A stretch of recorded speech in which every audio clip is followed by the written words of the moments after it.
হাতে আছে, যাই গিয়ে ডক্টরকে হোয়াটসঅ্যাপ করি, দেখি কি বলে। অফিসে এলাম, মাকে রিক্সায় তুলে দিলাম, মা বাড়ি চলে গেল।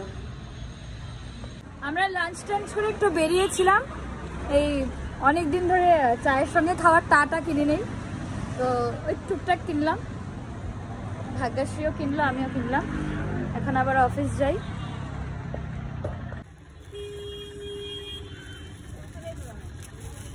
এই দেখুন আমার পিছে পিছে চলে এসছে, অফিস থেকে আসার সঙ্গে সঙ্গে চলে এসছে, খিদু পেয়েছে, খিদু পেয়েছে।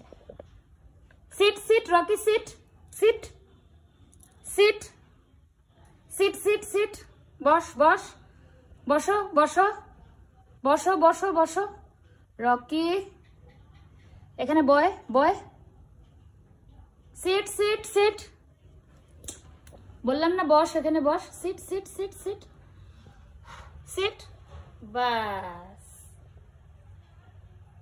Good girl. হাই ফ্রেন্ডস, অনেকক্ষণ পর দেখা হলো।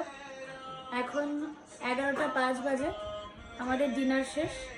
ডিনারে আমাদের অ্যাকচুয়ালি আজকে কিছুই বানাতে হয়নি, আমাদের ল্যান্ডলর্ডের মেয়ের আজকে আশীর্বাদ ছিল, তো ল্যান্ডলেডি আন্টি মানে আমাকে খাওয়া দাওয়া দিয়ে গেছে, ক্যাটারার করেছিল। তো দুপুরে যেহেতু আমরা ছিলাম না, তাই জন্য আপনার মুগ ডাল, কাতলা মাছের কালিয়া আর পাবদা মাছ সর্ষে দিয়ে, তো রাত করে সর্ষে দিয়ে পাবদা মাছটা খেলাম না, ওটা রেখে দিয়েছি, কালকে সকালে মানে কালকে খাবো, আর সানডে আছে কালকে। আর মাছটা খেয়েছি, ওই কাতলা মাছটা ভীষণ স্বাদ হয়েছিল ডাল দিয়ে। তো যাই হোক, মা ডক্টর আছে, খুব ব্যস্ত ছিল, কিছুই বললো না, কালকে হয়তো বলবে, তো আপনাদেরকে আমি আপডেট দেব। সন্ধেবেলায় গেছিলাম মাকে দেখতে, শরীরটা একটু মোটামুটি ভালোই আছে।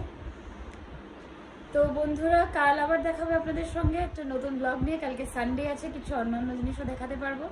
সারাদিন বাড়িতে কি করি, সানডে কিভাবে কাটাই, কালকে আপনাদের সঙ্গে শেয়ার করব। সবাই ভালো থাকবেন, সুস্থ থাকবেন, please take care of your near and dear ones. আর চলুন আজকে বলছি না, গুড নাইট তাহলে।